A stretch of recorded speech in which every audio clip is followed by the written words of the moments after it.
Sa nakaraang episode ng ating Travel and Draw ay nagmoto camping tayo kasama si Sir Direk Gino at si Sir Eli ng Eli Motor. Ngayon naman ay susubukan ulit nating magmoto camping, but this time, solo flight na tayo. Ano-ano kaya ang mga pagsubok na ating daranasin? Inulan ako kanina, ang lakas ng hangin. Kakayanin kaya natin ng mag-isa? Basang-basa ako. May mga kakaibang bagay kaya na ngayon lang natin mararanasan. Mag-e-enjoy kaya tayo? O pagsisisihan ng desisyon na mag-camping ng solo? Konting mali mo lang, tangay ka ng dagat. Tara at sabay-sabay nating alamin. Ako si Albert, isang napatsyerong artist. At ito ang aking Travel and Draw, ang kwento ng mga biyaheng hindi drawing.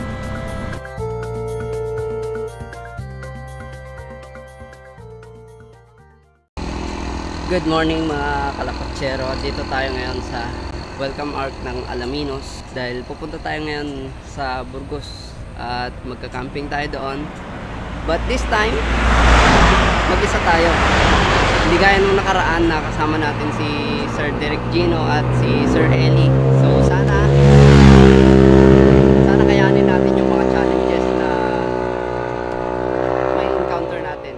Alright, so samahan nyo ako sa biyahe ko mga kalakotsero. Tara! Okay, nasa part na tayo ng Burgos.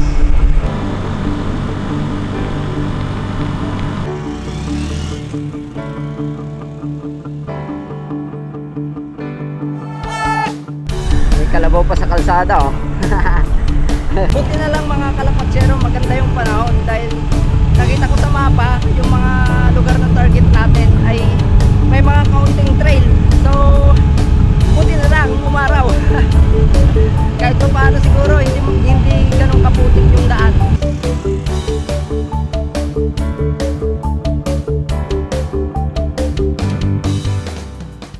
May trail dito eh. Saan ba yun? Dito may trail dito papunta sa Little Batanes of Burgos, Pangasinan. Katabi na niyan Malabago. So subukan natin pasukin yan. Sana pagbigyan tayo ng tadhana mga kalakotsero. Dito na yata yung trail mga kalakotsero. Ito yung start ng trail.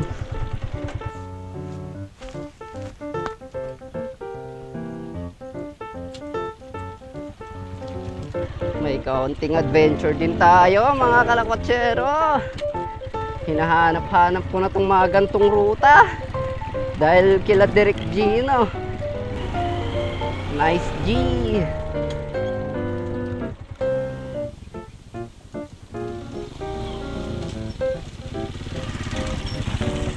Ito ang mahirap pagka walang drone. Kailangan nating i-scout ng mano-mano. Doon yata yung daan sa kabila. Papunta ron. Padiretso ron. Nakaka-addict yung mga kalakotsero yung mga gantong ruta. Iba yung feeling pagka adventure ride eh. Mga ruta na di mo inaasahan, yung wala sa expectation mo, napakalupit na rides yun. Perfect pa rin pagpunta natin dito kasi mag-green na yung lupa.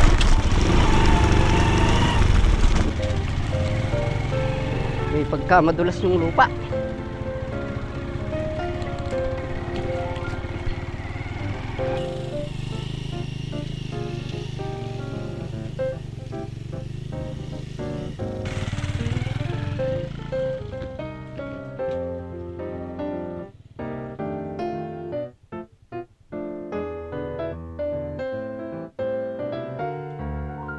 Oink! Oink! May mga kabayo pa, mga kalakotsero. Ito na mga kalakotsero, ang Little Batanes of Burgos, Pangasinan. Ang lamig ng hangin kahit tirik yung araw mga kalakotsero. Ayun na yung target nating dagat oh. Pero di ko alam kung makakapasok ba tayo. Challenge na naman yan. Wala na yatang pwedeng daanan. Ganito talaga pag raw spot ang gusto mo. Kailangan mo magtiyaga. Hindi ako makahanap ng daan papunta dun sa dagat.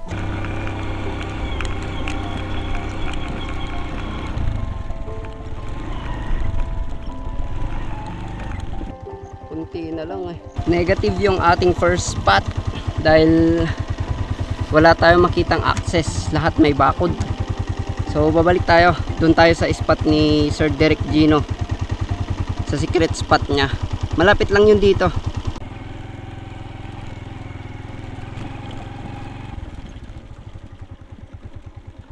Pagkamalam yung kal. Mabalin agdamag angkal. Apay hanga ma-accessan dadya Malabago Beach dita na angkal. Marumamen. Agkampingak ko mang awan masapulang nga dalan nga angkal nga pakas jay. Tane ajay rabaw. Jay Little Batanes nga de angkal. Wala no nakarabaw ka jayan. Wanang kal. Kas jay kan ne.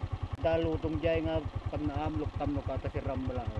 Ay mabaling nga lukatan de angkal ngam nakagalot-galot mo bala angkal. Mabalin. Kaya ay makasidog mga minjay igid ba di kami as digigid ba pati pa makapanda balata ati motor mo ti baka jay. ay nakabulos garod dagay baka di angkal. Wala. Panda balati motor mo ta. Sige garod angkal. Salamat ah. Okay, sabi ng locals, mga kalakotsero ay pwede naman pala tayong pumasok doon sa gate. Kaso lang, yung mga baka raw doon, hindi sila nakatali. Kaya pwede nilang sirain yung motor natin doon. Kasi hindi natin maipapasok sa mismong dagat yung motor natin. So negative talaga. So wala tayong magagawa. Sir Derek, pahiram muna ako ng spot mo ah. Kung mapanood mo to. Okay, pabalik tayo mga kalakotsero. At doon tayo sa secret spot ni Derek Gino. Punta na tayo sa secret spot ni Sir Derek Gino dito sa Burgos, Pangasinan. Panoorin nyo yung vlog ni Sir Derek Gino. Mag-i-enjoy kayo sa mga vlogs niya.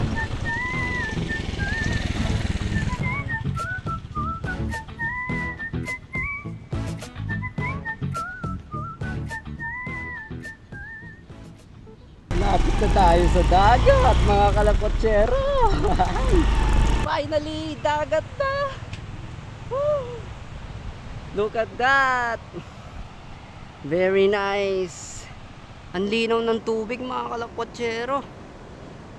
Wow, malapit lang yung pinanggalingan ng motor. Diyan lang, dito kunti lang yung malambot. Hindi gaya nung pinuntahan namin nila direct, sobrang layo.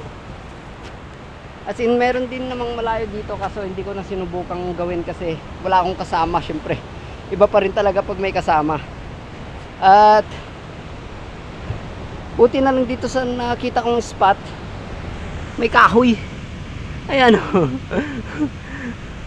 Saktong-sakto sa stand ng motor ko kasi hindi ko talaga yan may stand pag walang ganyan. Nice. So magsiset up na tayo ng tarp muna. Kasi may dala naman akong picnic mat para makapagpahinga muna tayo. O kaya maliligo tayo mamaya. Yan, kahit papano may tarp na tayo. Nung unang camping namin nila direct, hindi ko alam mag-set up ng tarp. Tinatawanan ako ni Direk. Okay, meron na rin tayong dalang picnic mat. Yan. Kahit paano may hihigaan tayo pag mga gantong mainit pa. Ayos. Napaka-init. Ligo na tayo.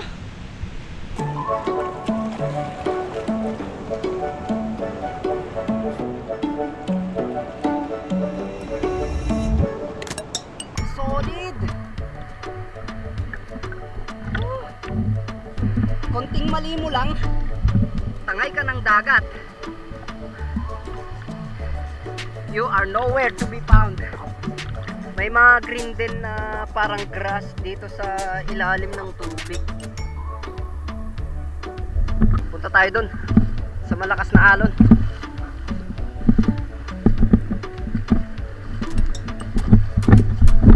Dito mga kalakotsero, hindi naman siya gaanong malakas dito kasi mababaw naman. Grabe, nakakatakot. Pakita ko sa inyo mga kalakotsero. Susuungin ko yung takot para sa inyo, para makita nyo.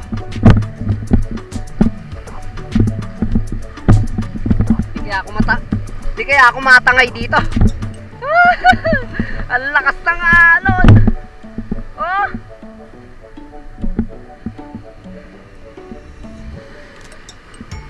Wala. Oh, hindi ka na pwede dyan. Nakakatakot. Ayoko na. Ayoko na.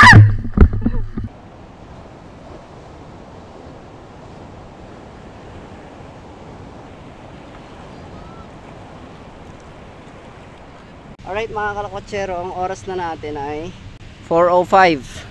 Magsiset up na ako ng tent at hahanap na ako ng subject kasi magdodrawing ako. Dito na rin siguro ako magdodrawing kasi maganda naman dito sa area ko. Ayan. Naiset na natin yung ating tent. And syempre hanap na tayong subject para sa ating drawing. Ayos oh. Parang may bathtub dito. Parang hugasan ng mga pinggan. May cave pala dito. Ayan oh.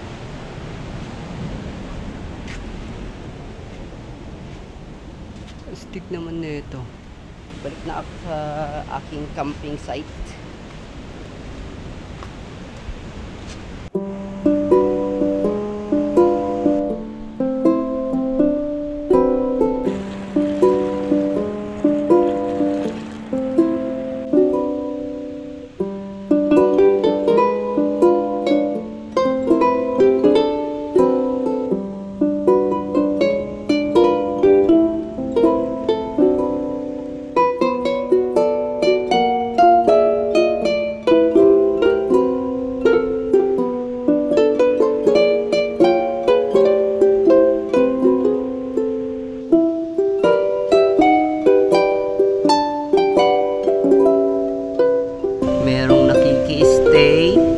Dito sa ating camping area.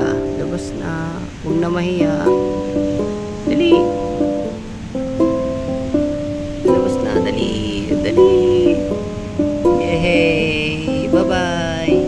Alright mga kalakotsero, tapos na tayo sa line.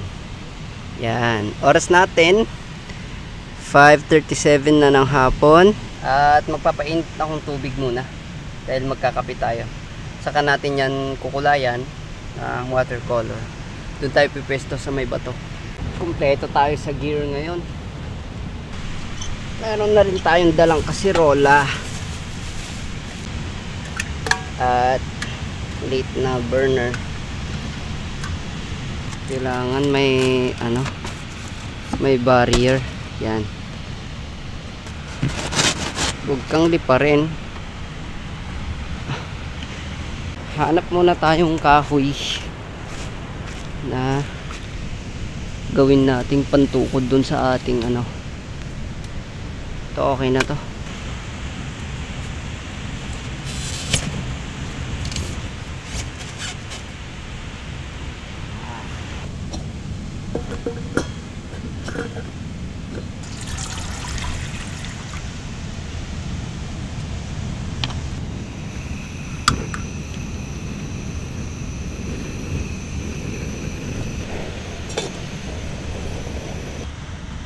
Kumulo na.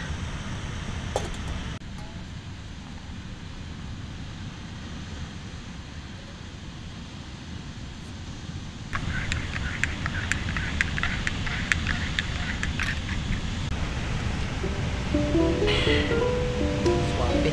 So lalabas tayo mga kalakotsero. Doon tayo sa may bato, sa may bathtub kanina na pinakita ko. Doon tayo magkukulay. So hindi man ganun ka perfect. Pero at least nag-enjoy tayo. Meron tayong free water. Dito na tayo sasawsaw ng brush.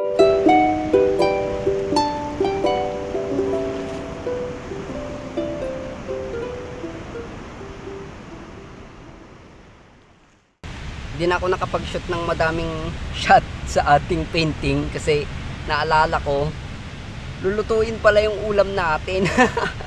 Simple lang naman yung lulutuin nating ulam eh. Corn beef. Ayan, sibuyas at patatas. Wala nga akong dalang mantika eh. Mga kalakwatsero, nakukuha ko ng idea sa ilaw. Tignan nyo. Ito yung headlamp natin. Pinatama ko sa tarp. Tapos yung tarp, nag-reflect yung ilaw dito sa ating lutuan. Ang galing.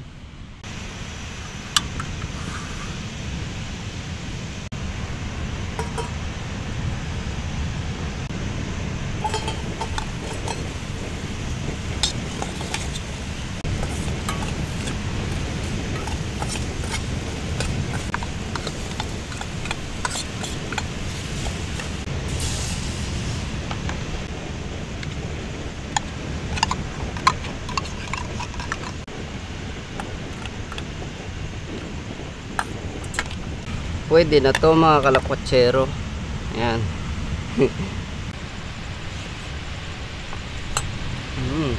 Habang ako'y nag-iilaw dito sa may mga batuhan mga kalakwatsero, may nakita akong isda. Ayan oh. Kita nyo ba? Natrap siya dyan oh. Ayan oh.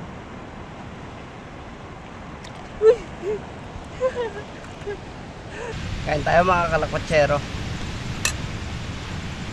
At nagbaon na tayong kanin para hindi na tayong magluluto ng kanin kasi sa pagdodrawing magigipit tayo sa oras pag magluluto tayo ng mga kakainin natin. Ibang iba pala pagka mag-isa ka sa pagmumoto camping kasi first time ko naranasan kasama sila Direk Gino at saka Sir Eli ng Eli Motor. Sir Direk at saka Sir Eli, di baling pahirapan nyo ako sa daan basta makasama ako sa inyo. Pero goods din naman na maranasan tong mga gantong experience.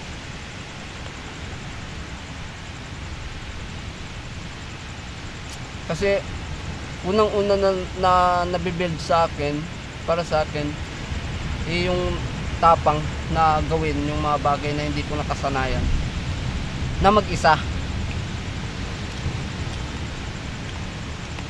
Kaya napakalaking achievement to sa akin bilang isang individual.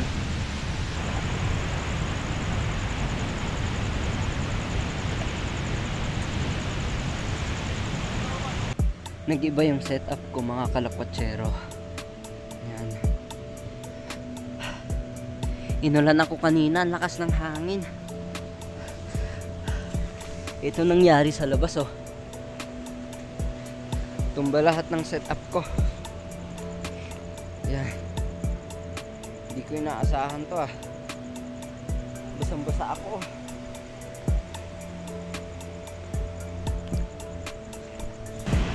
Ang oras na natin mga kalakwatsero ay 8:03. Ay 8:30 pala. Matutulog na rin tayo. So mag-a-alarm ako every 2 to 3 hours para mabantayan ko yung tubig kasi kanina ang lakas ng ulan, muntik na wasak itong setup natin, yung tarp nilipad, so binago ko yung setup nya. So every 2 or 3 hours mag-a-alarm ako para ma-check yung level ng tubig sa dagat. Although malayo ako sa tubig, pero hindi ko inaalis yung risk na baka abutin tayo ng tubig dito. Good night mga kalakwatsero. Mga kalakpatsero,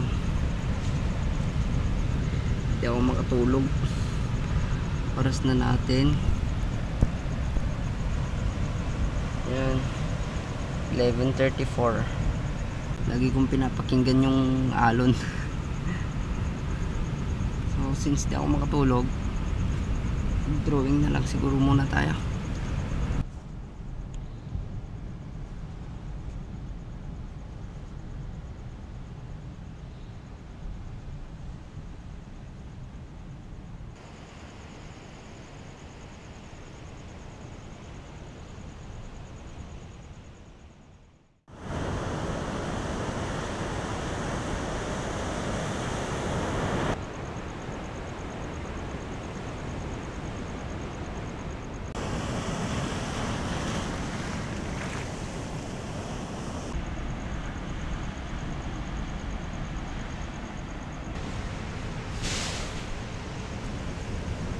Good morning mga kalakpatsero, mula dito sa Burgos, Pangasinan. Natapos ko pa yung pangalawang drawing kagabi. Yan, ito yung bangka doon sa bungad. Ito yung nauna. Yan, ito yung nauna, yung malaking bato. Ang laki ng tinaas ng tubig mga kalakpatsero. Yan o, buti na lang hindi tayo inabot dito. Magkakape muna tayo. And then mamaya konti, ano na, ligpit na para makabatsin na tayo. Maliligo sana ako kaso lakas ng alon. Hindi na ideal maligo. Baka tangayin pa ako dyan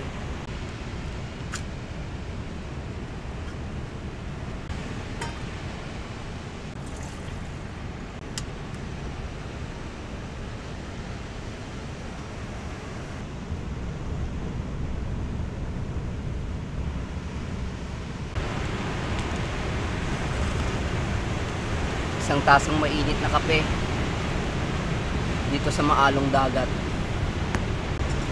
May tinapay pa pala ako, binili ko kahapon. Sakto, sabay natin sa kape.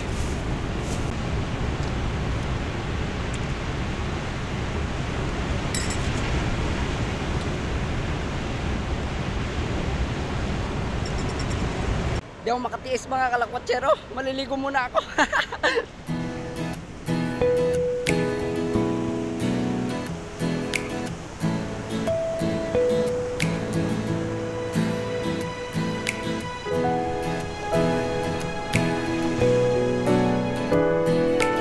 Ang sarap ng tubig. Ang lalakas ka lang ng alon.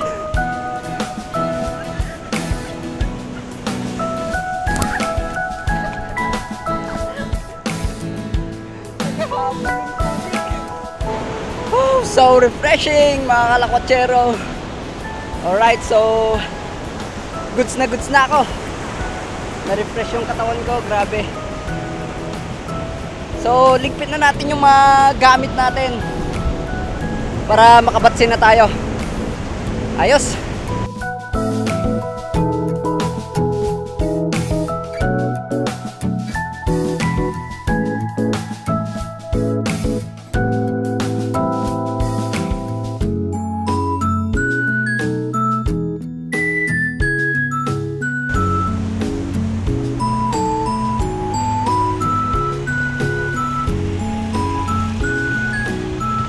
Ang salitang katapangan mga kalakwatsero ay hindi nakabasa sa kung ilang tao na yung nasuntok mo, kung ilang tao na yung nayabangan mo. Hindi doon nakabatay yung salitang katapangan. Ang totoong katapangan ay kung paano mo harapin yung hamon sa buhay. Lalabas ka sa comfort zone mo para harapin yung mga bagay na hindi mo nakasanayan. Yun ang totoong katapangan. Yung paggawa ng mga bagay na hindi ka sanay, yung mga bagay na takot ka, kaya umiiwas ka. Pag nagawa mo yon, doon mo masasabing talagang matapang ka na.